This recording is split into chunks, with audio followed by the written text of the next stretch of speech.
Welcome to the MBU Football Coaches Show. My name is Guy Danhoff, and I'm joining with Coach B. And Coach, I have to hand it to the Spartans. You like, I guess, having free football, right? If this were baseball, every extra inning is kind of free baseball, free football.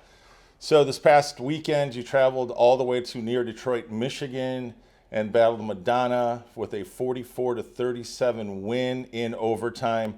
Kind of just give us a quick recap of the game. Well, like you said, it was another heart stopper.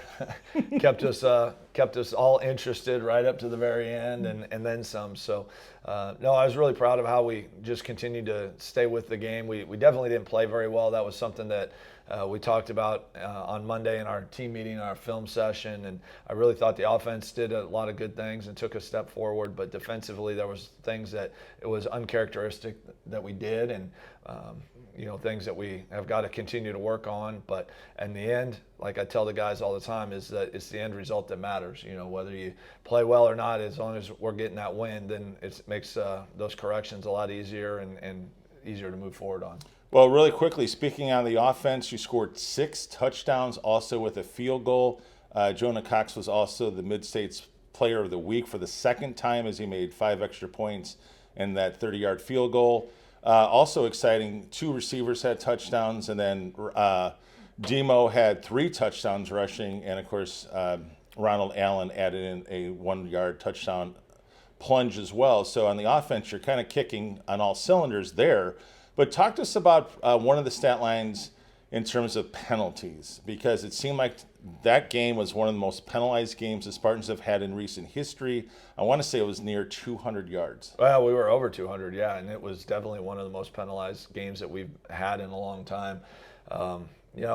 That's one of those deals that I'm not sure, going back on film, that I necessarily agree with some of the calls that were made. There were some calls in that game that were effort penalties. I know our defensive line, they had a couple face masks or hands to the face calls, and they were creating havoc back there all day, and they were giving all the effort and all the everything they could. So that's stuff that they've got to be a little bit more aware of and make sure that their hands are not getting up towards the helmet. But we treat those effort penalties a little different than dumb penalties. And, right.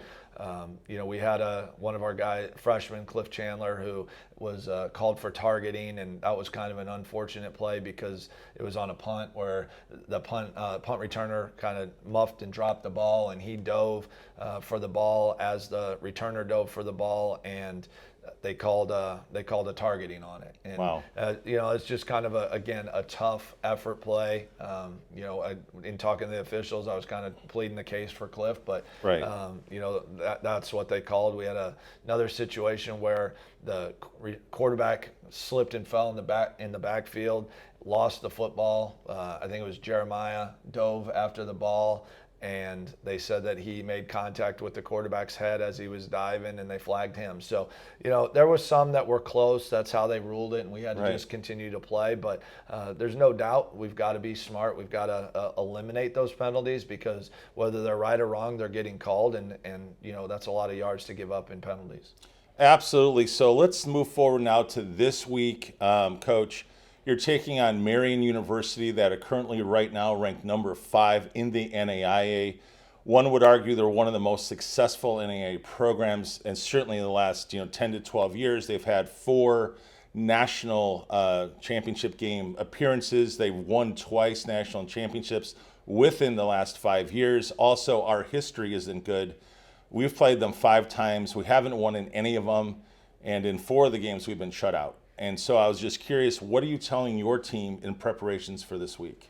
Well, I mean, just telling them about the team that's coming in. They're a really good program. It's one of the, like you said, one of the best programs in the NAIA, and we've had the opportunity to play them numerous times. I don't think we're the only team that's never beat them, and there's a number of teams in our league that would probably say the same thing. They're very well coached. They play fast. They're big. They're physical. But I think what we're saying is that we've got to just focus on us. We've got to play to that level. What we did last week where we were kind of feeling things out, or maybe not playing as fast and physical as what we can all the time, whether it's Marian or any other team in our league, that our league is a physical league. Yep. And I think that's what the Mid-States has been going back as many years as I've been in the league, even when I was at McKendree, is that it is a tough physical league, top to bottom. And if you're going to compete in this league, that's what you have to do. And they do that very well. And I think our guys are poised to do that. We've gotten much better in that area. I think last year, you go back and watch our film, we played very well against them, especially in the first half. And I think if we don't give up a crazy play right before half with about 15 seconds to go that led to a touchdown, I think that took some air out of our sails. But, if that thing is 14-0 at half, it looks a little different. Not saying necessarily that you can say that would mean we would win, but I think the biggest thing is that we don't come into that game fearing them. We like to say in the locker room and in the team room that we fear God alone, and that's it. And everybody else is just a man. So we're gonna line up and go play.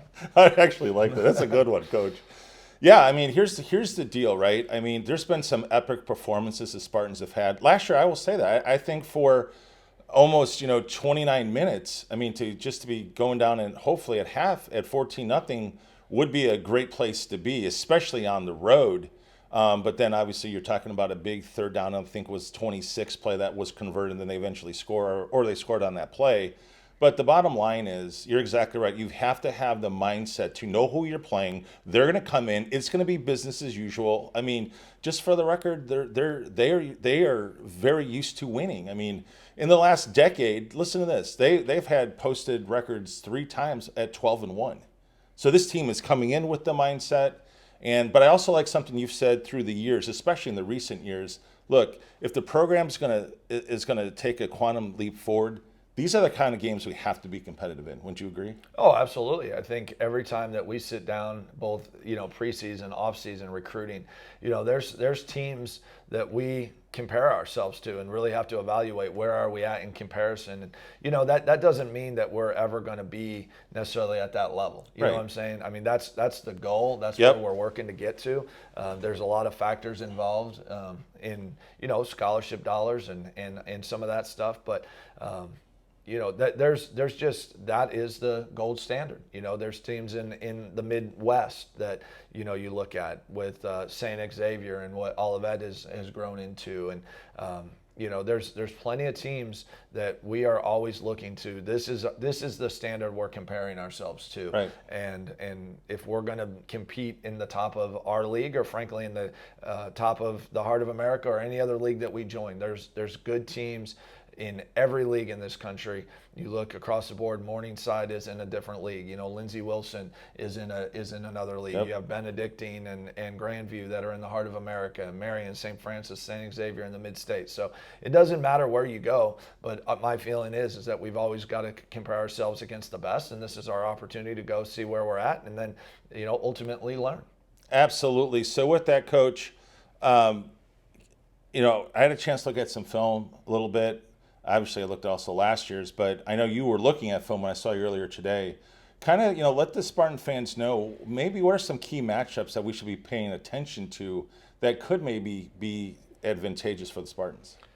Well, I think you got to look hard. We are. One of the things that we've been honest with the guys about is that we're not as talented as they are top to bottom, but we can play smart, we can play hard, and put ourselves in a good position to go compete. And then it's up to effort and belief and who plays with the most heart. But I'm excited to watch our defensive line. I think our defensive line has played very well through the first 3 games of the season, and this honestly will be the biggest test that they've had thus far. And I'm really excited to see.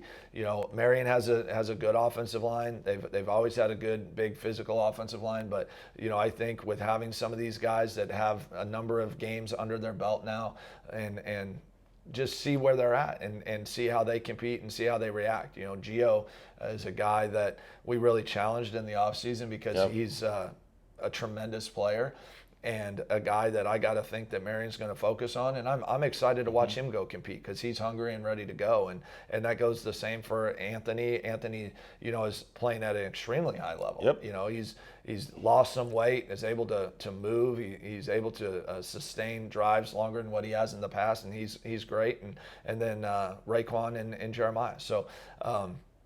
That's one area I'm really looking forward to. And then Blake Kite and Cade at the backer position, I think a lot's going to fall on their shoulders because of how much this team likes to run the ball. Right. But they both have started extremely well, and we didn't have Blake last year due to injury. So I know he's eager to get out there. So, I think Marian's set up defensively. They're really strong defensively, and obviously we have some young offensive linemen, and they have a really strong defensive line. So that's where we've got to hold up, do the best we can and go compete. But there are some areas that we feel that we can maybe.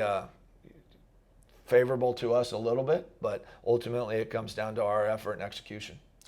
Absolutely. And so, Coach, this is going to be quite a contest, certainly for the Spartans, but I agree with you. I think as long as the team understands that they really have to really elevate their game, and this is a game that you cannot give a mistake to. You cannot afford 15-yard penalties. You cannot stall drives because of penalties, whether it's the 10-yard or the 15 yards. Because it doesn't take everything the Spartans have to compete in this game. But nevertheless, that's why we play the games. That's why we love the sport. And looking forward to this Saturday, Coach.